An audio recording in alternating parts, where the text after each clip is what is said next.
Channel को subscribe करें, Keshav Singh voice को सब्सक्राइब करें ताकि आप तक, और बेल आइकॉन को ज़रूर प्रेस करें ताकि आप तक नई वीडियोस पहुंचती रहे।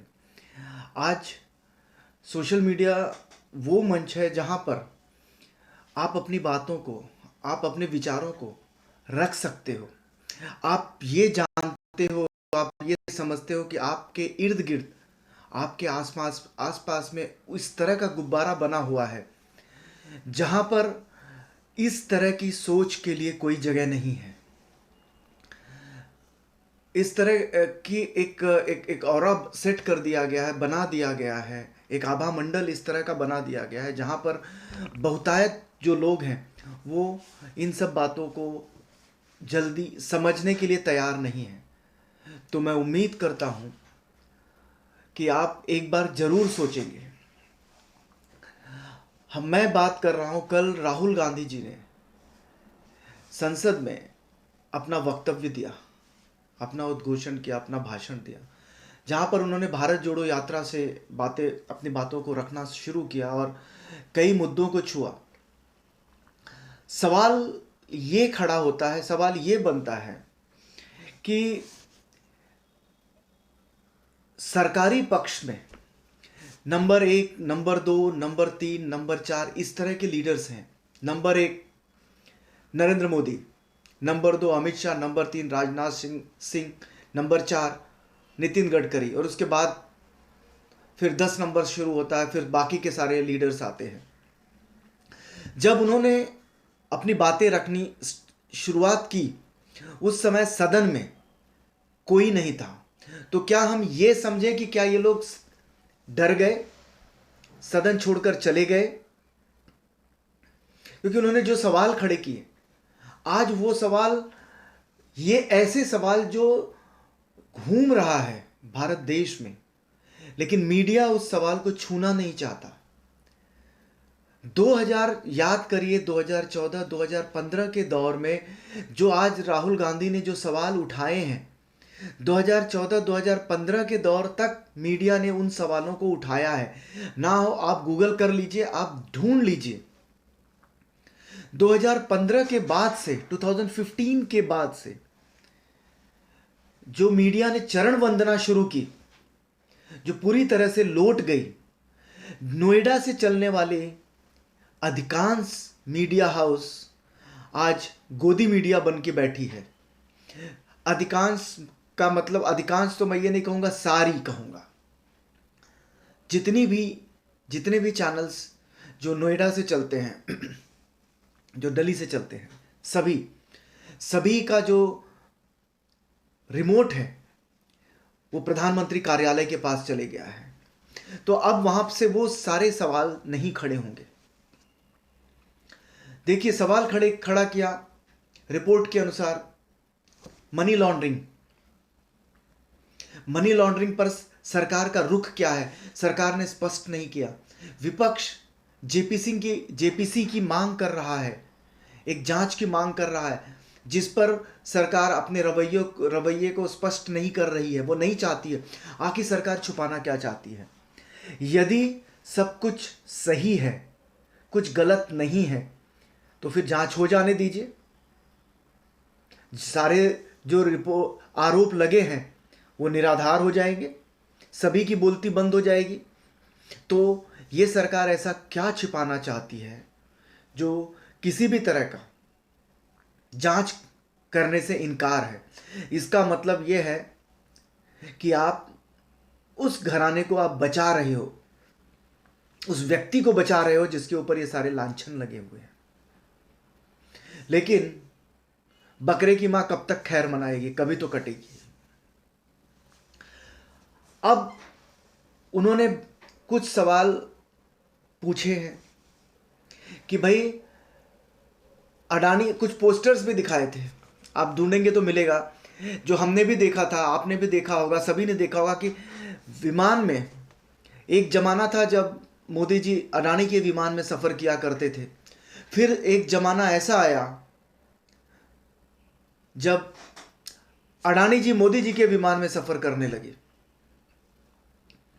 एक वक्त ऐसा था जब प्रधानमंत्री किसी विदेश दौरे पर जाते थे तो उनके साथ में मीडिया होता था। आज मीडिया नहीं रहता, उसके जगह पर अडानी होते हैं। पहले शुरुआती दिनों में तो किसी को पता भी नहीं था कि ये कौन जा रहा है। कोई इंटेलिजेंस का समझता था, कोई कुछ समझता था, कोई कुछ समझता था। जब मीडिया में ये सब बातें चलने लगी और ये कहने लगे कि मीडिया को नहीं ले जा रहे, तो इन्होंने तब इनकी तरफ से आईटी सेल से ये सब कहना चालू हुआ कि भाई हमने इनका दाना पानी बंद कर दिया, इसीलिए ये ऐसा कह रहे हैं।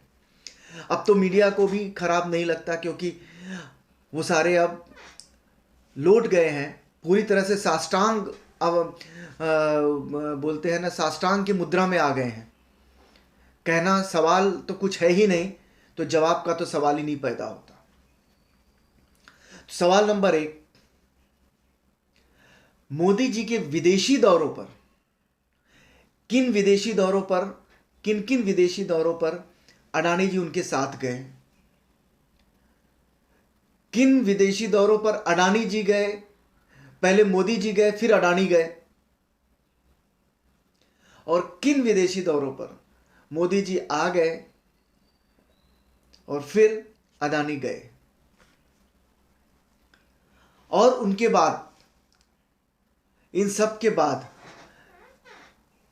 उन देशों से उन्हें कितना फायदा हुआ? क्या बिजनेस मिले? कितनों का बिजनेस मिला? उसमें मित्र का हाथ कितना था? ये सारे की जांच, इन सब बातों की जांच करवाना चाहती है। ये इन जांच क्या कहे, सवाल पूछ रही है नरेंद्र मोदी से।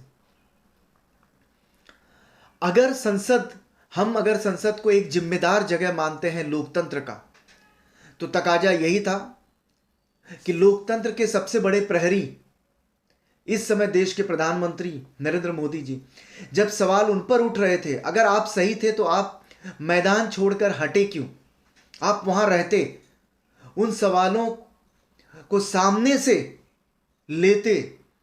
जवाब तो आप दोगे ही, क्योंकि जवाब देने में आपकी टीम बैठी हुई है, आपको लिख के देगी। आप बोलने में माहिर हैं ही, मिमिक्री करने में आप और भी माहिर हैं।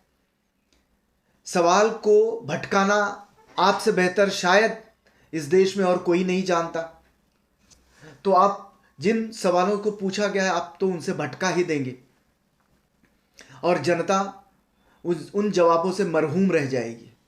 उन जवाबों को तक कभी हम पहुंच ही नहीं पाएंगे, जनता पहुंच ही नहीं पाएगी। तो कितना डोनेशन, कितना चंदा अडानी जी ने भारतीय जनता पार्टी को दिया, प्रत्यक्ष और अप्रत्यक्ष रूप से।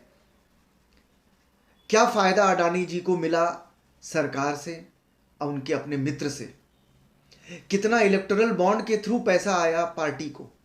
तो ये सारी चीजें विपक्ष जानना चाहता है और जानने का अधिकार भी है। जब सवाल इतने संगीन हो, जब आपके ऊपर लांछन जो लगे हैं इतने संगीन हैं, तो उस पर जवाब बनता है। संसद की भी जवाबदेही है। अगर इसके बावजूद अगर संसद कुछ ना करे तो फिर हम कुछ नहीं कह सकते। अंत में राहुल गांधी ने बहुत ही कटाक्ष के रूप में सवाल छोड़ गए।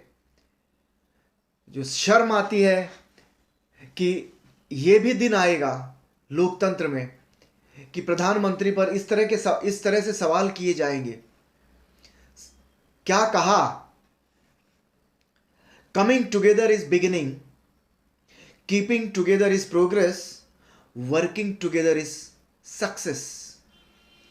कमिंग टुगेदर इज बिगिनिंग, एक साथ आना एक शुरुआत है। कीपिंग टुगेदर इज प्रोग्रेस, एक साथ में रहकर उन्नति की जा सकती है।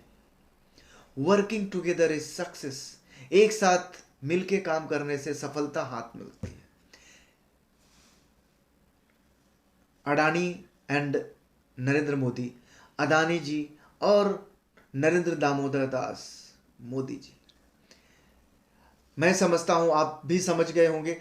सवाल आपको भी ये रखना चाहिए अपने अंदर। ये नहीं है, कोई यहां दूध का धुला नहीं है, लोकतंत्र है। सवाल उठते हैं तो उसके जवाब भी उतनी ही पारदर्शिता से मिलने चाहिए। मैं इसकी उम्मीद करता हूँ और मैं उम्मीद करता हूँ कि आप सब लोगों ने इसे सुना और इसे समझने की कोशिश की। सराहना नहीं सराहना अलग बात है, समझिए। राहुल गांधी जी ने जो भी सवाल खड़े किए हैं, आप उन्हें सिर्फ ऐसे नेग्लेक्ट नहीं, नज़रअंदाज नहीं कर सकते। आप सभी को, हम सभी को समझना पड़ेगा। धन्यवाद, आप लोगों ने देखा, अपना समय दिया।